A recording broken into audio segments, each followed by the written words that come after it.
Do, you don't know where you are, you're in the woods, you are lost, you are running away for your life from a bear. But the bear's friendly, so his name's Yogi. Anyways, this is Gauss's law. We're looking at a solid sphere, which is going to be an insulator in this case. We'll talk about why it's an insulator, real quick. So imagine we've got this. Let's imagine we've got a sphere, and let's pretend it's solid, okay? And let's just, for real quick, let's say it's a conductor, okay? So we'll start with it being a conductor. Now, if it has some charge on it, well, that charge is at the surface of the conductor. Yes, I understand it's it's a solid sphere with positive charge, but because it's a conductor, all that charge is at the surface. So if we did a quick Gauss's law on the inside, we'd see on the inside the electric field is 0, and we'd see if we did it on the outside, we'd see the electric field is just equal to KQ, where Q is whatever total charge is here, over R squared. Okay, it looks the exact same as the hollow sphere example because they're both conductors. If you haven't seen those examples, go back and take a look at those videos.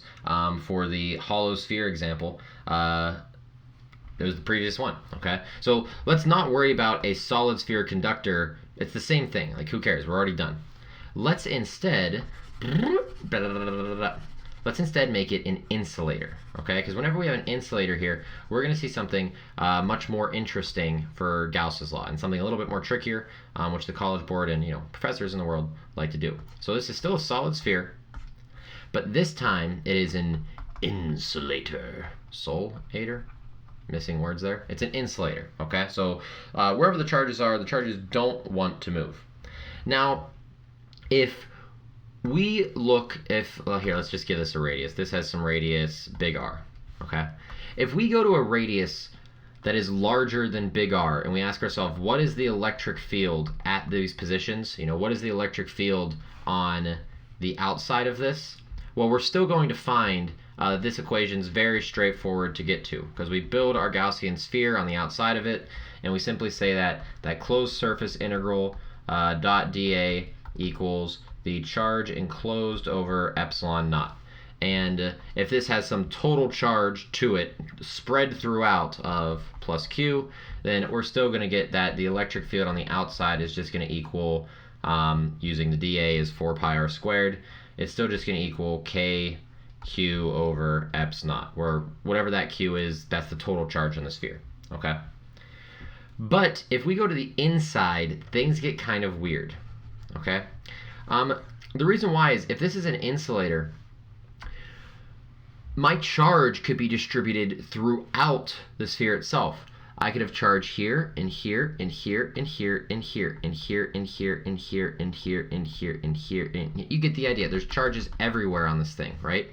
So if I build my Gaussian sphere at some interior radius, if I'm like, hey, look, I want to figure out what the electric field is right here in space. What is that E field right there? Well, I can't say that the charge enclosed is just big Q anymore, because it's not. It's only like a fraction of that big Q.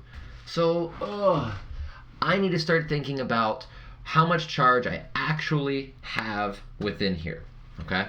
And this brings us down to a volumetric density. When we've talked about some previous things with our electric fields on like lines of charges, or rings or solid disks of charges, we talked about how we can have a linear charge density or a surface area density, depending on how you want to write that.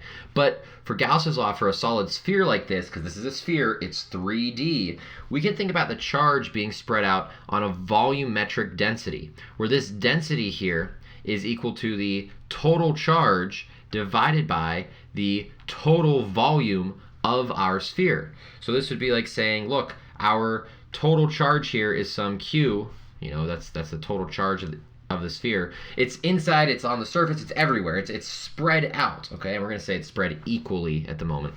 And this is going to be divided by the volume of the sphere, which is 4/3 pi, and this is interesting, it's big R cubed. It's big R because we said that big R was the actual radius of the entirety sphere itself. Okay, so this is the charge density of the sphere. It's how the charges are spread out. Now, why does this matter? Well, if we want just the charges that are inside of our Gaussian surface, we want the charges that are located just in here, right? Because that is our charge enclosed. If I want just those charges, then I can say that the charges out to some radius r, right? Which maybe I'll write it like that. Maybe I'll just write it as q sub r. Okay, so the charges out to some radius r. This is equal to the density, the charge density, times the volume out to that radius r. Because I only want this volume right here in blue. So what I can say here then is that this is the density, total charge over 4/3 pi big R cubed. And then this is going to be multiplied by, and then this is the volume of that Gaussian sphere that we have, which is 4/3 pi little r cubed. Interestingly enough, we see the 4/3 wipes, the pi wipes, and what we end up seeing is that the charge interior of our made Gaussian surface, or the charge interior to some interior radius, is equal to the total charge multiplied by a ratio of r over big R to the cubed. Okay, so this right here, this is some volume ratio that's going to give us the actual amount of charge tucked inside of our Gaussian sphere here, okay, that surface. Which means that when we write our Gauss's law equation, we can say that the closed integral of E, which is what we're looking for, dotted with dA, is equal to charge enclosed over epsilon naught. We know what the charge enclosed is. This is the charge enclosed. We know what the closed surface integral of dA will be. That's just 4 pi little r squared. So we're going to have the electric field, which is what we're looking for, times 4 pi r squared equals, my charge enclosed is, this big term, so let's just write that as the total charge times the ratio of r over r cubed over epsilon naught. And at this point, we've just got a little bit of algebra to work some things down here. What we might be able to see is that a r squared term is going to cancel out with 2 of the r cubed terms over here. So what we're going to have whenever we start dividing things over is we're going to say that the electric field is going to equal to qt, and then I'm going to leave this r for a second, divided by 4 pi epsilon naught, so there's Coulomb's constant k, big R cubed, and then I am going to multiply this by r. That's the extra r because I got rid of 2 of them, and then that one come down, and boom, that's my one that's left over. Okay, so what we see is that the electric field inside of an insulator does exist, and it can change. It actually is linear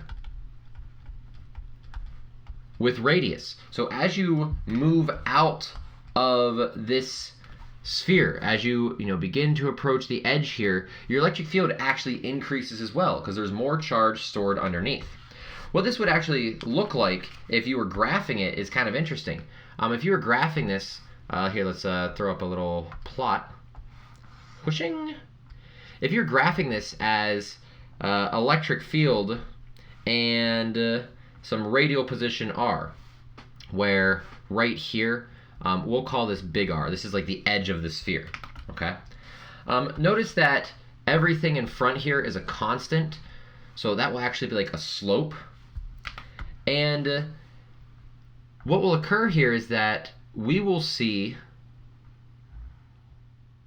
a nice constant rise, linear, until we hit this radial position of big R. Once we get to this big R right here, we stop being linear, and actually once we go outside of it, we see it as a point charge again, so we get a,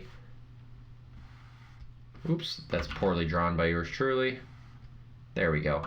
We get this. So here in this first region, this is linear, okay? This is linear due to the R value. Out here, this is like a 1 over R squared graph. We do have some nice maximum points on this, like right up here at this top. At that point right there, this is actually kind of interesting. At that point right there, we actually see that this little r value is just equal to big R, which is going to cancel out one of the r's here. So at this point, we actually see this measurement, if we could take it, as being the total charge over 4 pi epsilon naught big R squared for the electric field. That's that point right out there in space, okay? And as we see, the electric field will never get zero. We'll just approach arbitrarily close to that. So that's just something to consider.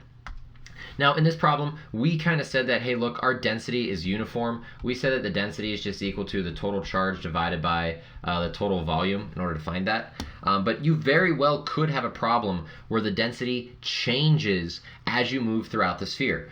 Maybe the center of the sphere is denser than the outside of the sphere, so that density is changing. So this could be some density as a function of r, where you're given some weird function out here, okay?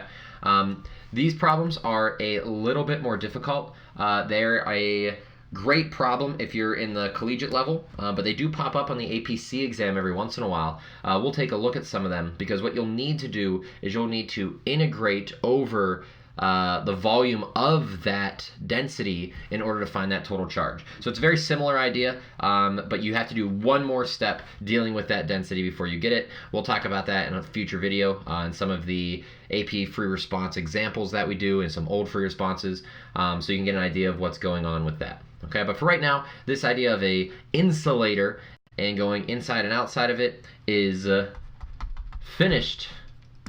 So adios, and you all take it easy.